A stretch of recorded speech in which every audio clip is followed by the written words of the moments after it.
The Quran prohibited things like alcohol, like gambling, like zina, right?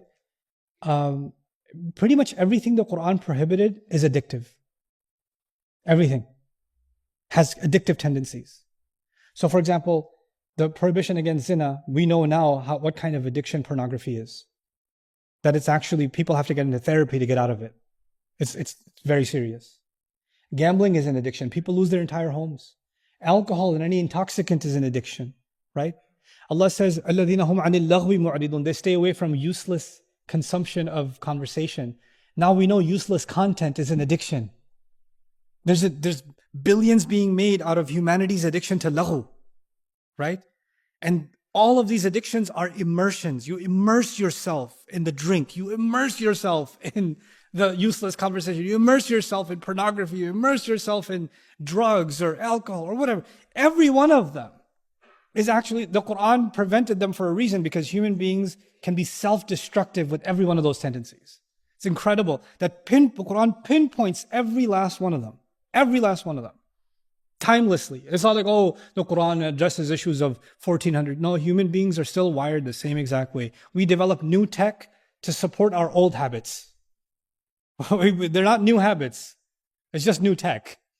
But our issues are still the same issues that were there since Allah created us. Same shaitan, he's got the same sail, it's just got a different, sales mechanism. That's all it is. So here, الَّذِينَ هُمْ فِي غَمْرَةٍ سَاهُونَ. Distraction is the ultimate enemy. By the way, when someone's distracted, what are they not doing? They're not thinking. Remember I told you this whole battle is about thought, right? So now you'll inshallah see that when someone gets so immersed in this, then the thing that's supposed to snap them out of it is, like I told you the exam, right? 3 hours from now, there's an exam. Bro, what are you doing? Get off the phone. There's an exam, right? Then if you're so deeply drowned, you say, I don't care about no exam. If you're really far gone, you're like, forget the exam, man. I'll just tell the professor, he'll give me a makeup exam, right? That's what happens spiritually. Then the person says, يَسْأَلُونَ أَيَّانَ يَوْمُ الدِّينِ. They even ask, when is this judgment day? Come on, enough.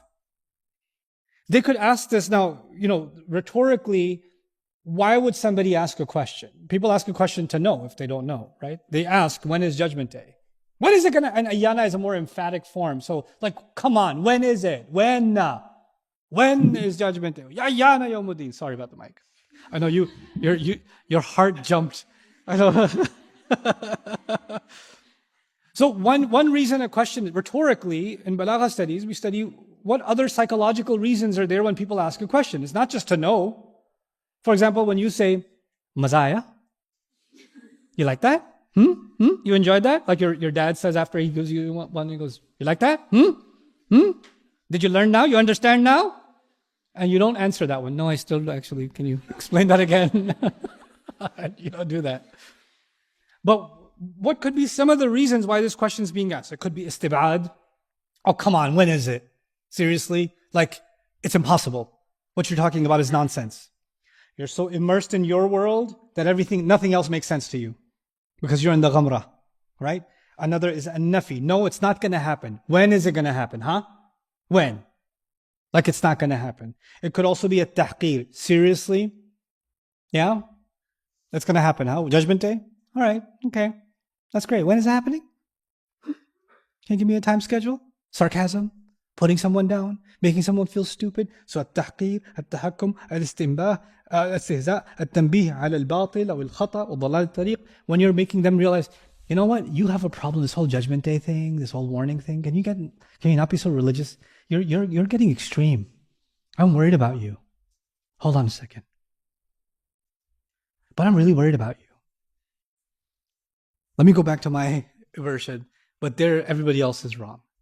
Because it's too difficult for you to let go. Imagine a drunkard and you try to take their bottle away, right? They can get violent, right? So they're now having this reaction and even questioning in the next ayah, Ayyana yawmuddin. When is this judgment day coming? Allah is specifically describing the thing that He started with, Inna ad-deena lawaqi', is a logical conclusion for those who actually use their minds. But those that are lost in sahu, those that are lost in alternative facts, they will boldly question that this doesn't make any sense. The people that are living the most senseless lives will call the actual sense senseless. They reverse engineer the truth.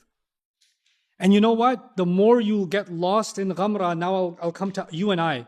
The more we get lost in these alternative realities and these distractions, the closer we will get to questioning the very basis of our religion.